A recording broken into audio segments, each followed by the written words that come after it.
Hello students, today we will revise articles and conjunction. Here these are the MCQs type questions. Okay, question number 1, choose the correct answer.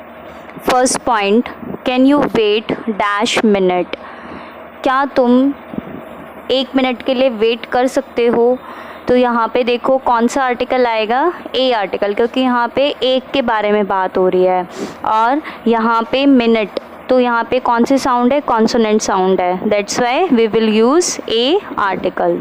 Second point, dash ostrich is a bird.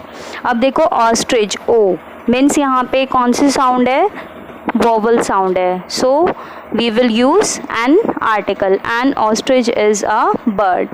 Here there are 4 options for you and you will choose the correct one and take the right answer in your exam.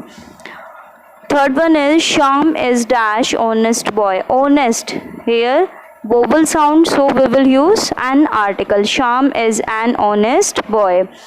This is dash best theatre in the town. अब देखो यहाँ पे best क्या है, superlative degree है, that's why we will use the article, the best theatre in the town. My uncle is dash MLA. M, अब देखो यहाँ पे आप ये मत सोचना कि एम लिखा हुआ है तो हम यहाँ पे ए लगा देंगे, no.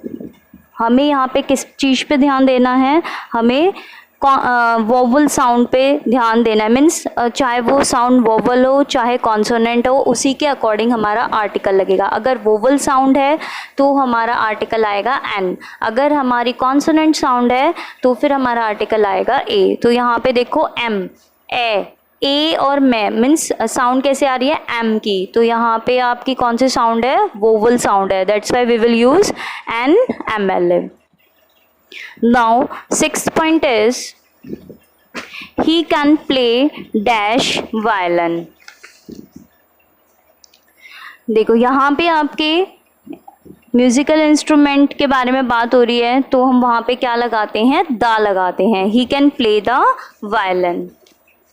Next point, dash dinner is ready. अब मैंने आपको रूल्स में बताया था जहाँ पे डिनर के बारे में, ब्रेकफास्ट के बारे में, ठीक है, इनके बारे में बात होगी तो हम कोई भी आर्टिकल नहीं लगाते हैं. तो आपको एक ऑप्शन ऐसा मिलेगा जिसमें लिखा होगा नो आर्टिकल. अगर आपको सेंटेंस पढ़ने के बाद ये लगता है कि इसमें कोई भी आर्टिकल यूज़ नहीं होगा तो उसमें आप ऑप्शन क्या लगाओगे, डी में है आपका no article.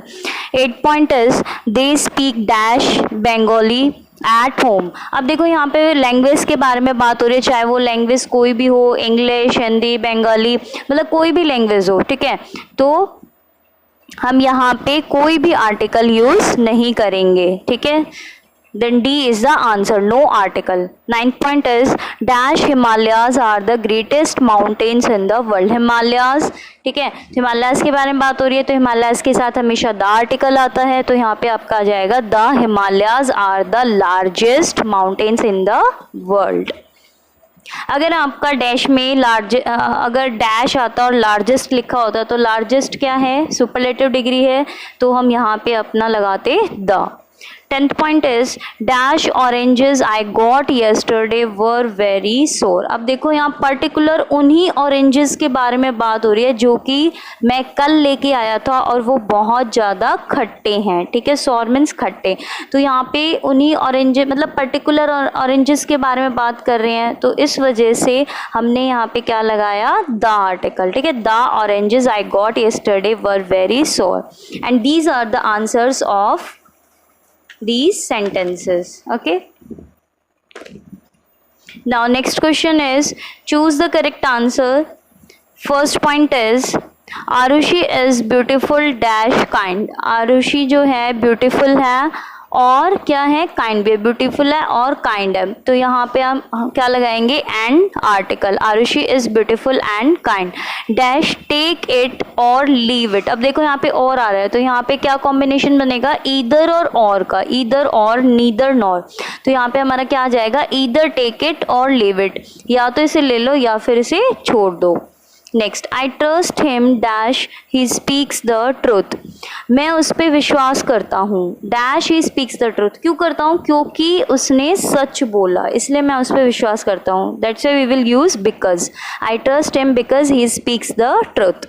He is both handsome dash intelligent. अब देखो मैंने आपको रूल्स में कराया था बोथ के साथ कम्बिनेशन बनता है एंड का, तो यहाँ पे बोथ आया हुआ है, तो नेक्स्ट आपके डैश में क्या आएगा? And. Both handsome and intelligent. Fifth point is she not only watered the plants dash washed the dishes. यहाँ भी आपका कॉम्बिनेशन बन रहा है। यहाँ पे नॉट ओनली के साथ क्या आता है? बट ऑल्सो, तो आपका ए आंसर हो जाएगा but also washed the dishes. Next point, he had fever dash he didn't go to school. उसको बुखार था इसीलिए वो स्कूल नहीं गया। ठीक है, तो इसलिए देखो उसको फीवर था इसीलिए वो नहीं गया, तो इसमें आपका क्या आएगा? So he didn't go to school. D is the answer. Next point, we started rather late dash we arrived on time.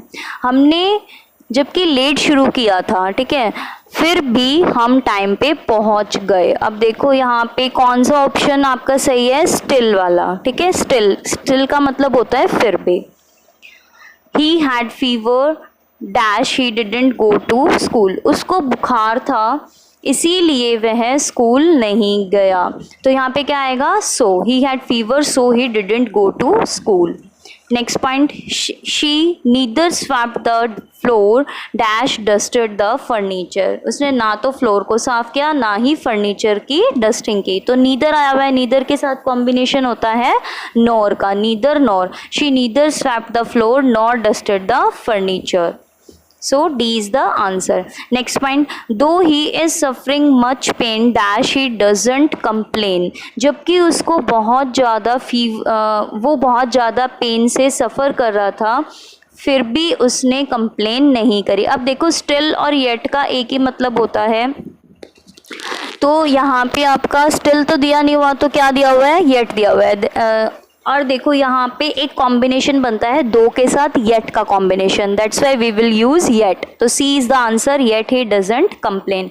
And these are the answers of conjunction. Okay, अगर आपका एग्ज़ाम देखो आपके एग्ज़ाम में MCQs type आएंगे, तो आप ये एक तरह से आपके लिए एक डेमो है, एक सैम्पल है, जिससे कि आपको ये समझ आ जाएगा कि आपको एग्ज़ाम में कैसे अटैम्प्ट करना है पेपर। ठीक है, तो आपका 13 जून को इंग्लिश का पेपर है 7th and 8th class.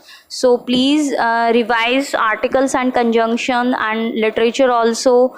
Okay, and still if you have any problem, you can ask or give the comment after watching the video। Okay,